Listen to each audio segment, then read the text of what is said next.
Mr. Speaker, related to the question 84, posed by the member for Lopino, I am constrained to invoke the provisions of Standing Order 28.3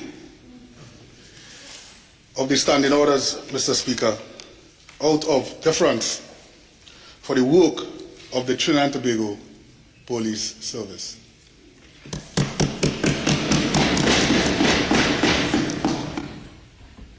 Thank you very much, Mr. Speaker. Supplemental question to the Minister. Well, hold on. Have a seat. If the Minister invokes the public interest exception in 28.3,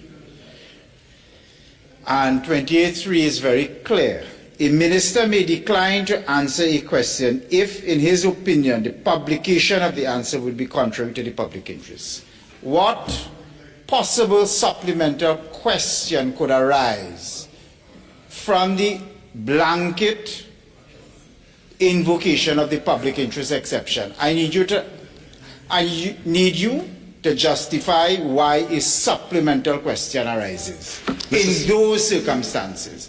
And I don't wish to be regaled with the tired old story of accountability and all of that, which you've traversed here before, right? So you need to find some justification as to why I ought to permit a supplemental question on the invocation of the public interest exception.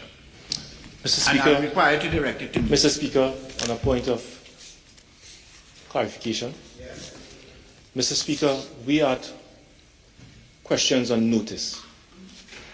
And for the benefit of the viewing public, Mr. Speaker, the citizens of Trinidad and Tobago who are looking at these proceedings, these questions are filed in order to get the executive arm of the state to account for critical matters of governance in Trinidad and Tobago. I'm speaking to the Speaker. Please don't disturb me. Mr. Speaker, the question that was filed for the Minister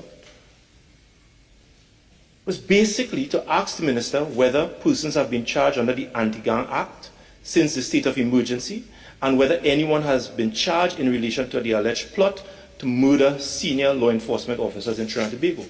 Mr. Speaker, I'm talking to the Speaker. Mr. Speaker, these questions are in the public interest, Mr. Speaker, because, Mr. Speaker, this country is under a state of emergency based on these factors, and the people of Trinidad and Tobago are deserving of answers to these critical things. And when, Mr. Speaker, when a minister could come and invoke standing orders not to account to these basic principles and facts, Mr.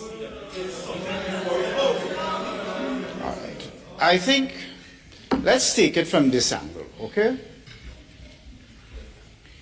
And everyone sat here collectively as a parliament and enacted these standing orders.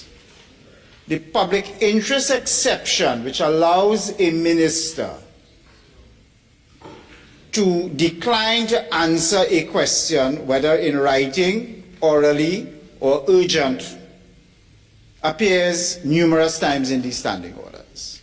The fundamental question the entire body collectively has to answer is, if it were not intended for the public interest exception to apply, then why include it in these standing orders?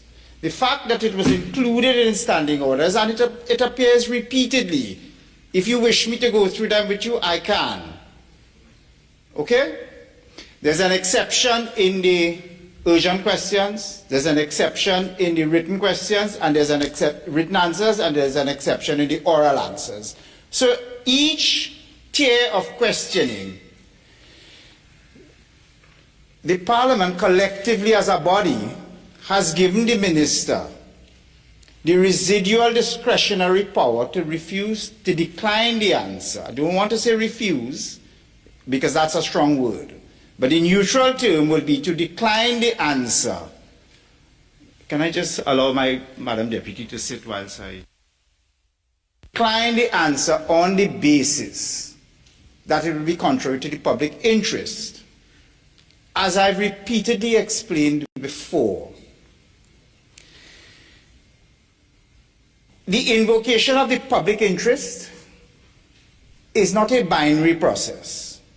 Administrative reasoning, by its very nature, and Port of Spain North and Port of Spain South are two members who are especially familiar with the concept of polycentric reasoning in administrative decision making. Port of Spain North is smiling because he knows that it's not a binary process. There are many considerations which apply to the invocation of the public interest.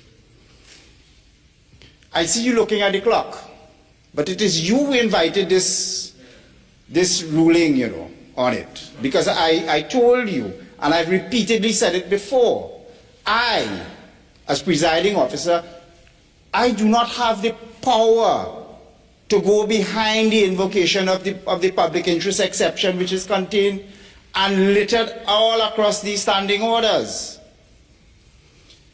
In a court of law, as Port of Spain South will tell you, where the public interest exception is invoked, a judge at common law has the discretionary power to say, let me see that material and I will make a decision based on the fairness of the trial. There are no fairness concerns here. So I have no power to go behind the invocation of the public interest. All right? So let's not take up more of the 40 minutes and let's move on.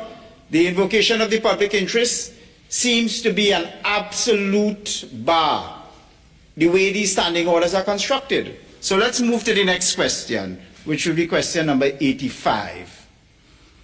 Okay, shall we? Member Faruqa Lupino.